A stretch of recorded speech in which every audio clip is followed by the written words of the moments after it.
This is Chip Roy. He is a congressman from Texas's 21st District, representing parts of San Antonio and Austin.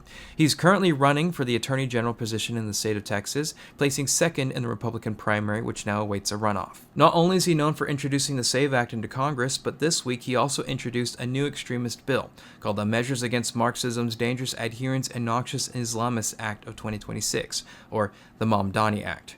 It calls for the disqualification of immigrants seeking entry into the United States, as well as the denaturalization and deportation of all naturalized citizens who have either advocacy, affiliation, or membership of socialist, communist, Chinese communist, Marxist, or Islamic fundamentalist doctrines.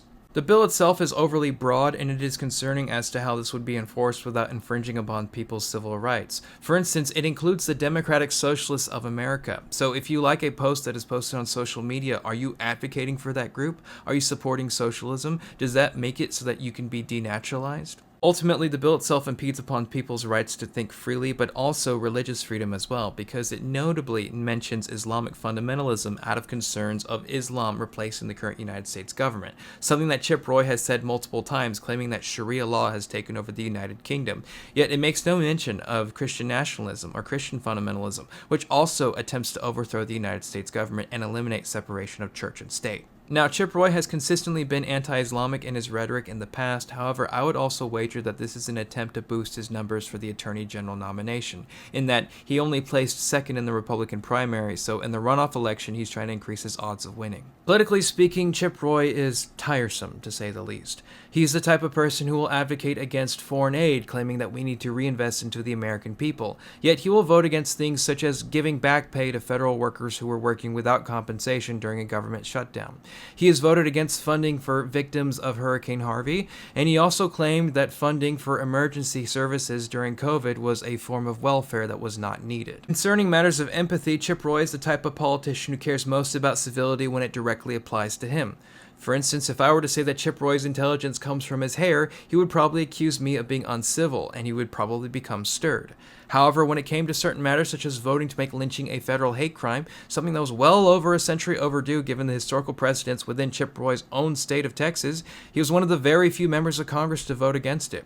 When there was a rise of hate crimes directed towards Asian Americans during COVID, he raised more concerns about the impedance of free speech in the country as opposed to addressing the issue, later claiming that the way to seek justice is to find all the rope and a tall tree, making a reference to lynching. In relation to COVID, Chip Roy, like almost all other Republican politicians, was simply just wrong about the pandemic on multiple levels, advocating against things such as self-isolation during a time in which we were losing 3,000 Americans a day, claiming that masks don't work, claiming that vaccines don't work, claiming that there's no point to vaccinate children under the age of 5, all of things that are fundamentally false regarding the virus and, in general, basic understanding of disease transmission. During the 2020 election, Chip Roy quickly became an election denialist, eventually objecting against seating 67 members of the House on January 3rd, claiming that those states' votes needed to be certified. Again, this is without evidence. This was something that simply Trump was claiming.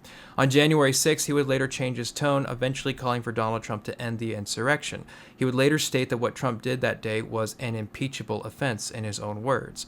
He would then decide to vote against impeachment despite having all reason to do so, claiming that Trump was guilty. However, he did not like the wording that the Democrats were using in their articles of impeachment. Since then, Chip Roy has become more extreme regarding his views on Christian nationalism, calling for the mass deportation of 20 million Americans, including the ethnic cleansing of white progressive Democrats, as well as calling for the mass expulsion of Muslims, saying in March this year, "No more Muslims, no more criminals, no more Marxists, no more corporatists." Chip Roy is the type of politician that I don't miss after moving from Texas to California in 2024.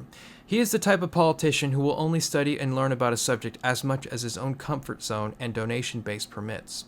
He is the type of person who will willingly target and attack a minority, regardless of religious freedom rights, solely because he knows it'll score him political points. We could do so much better.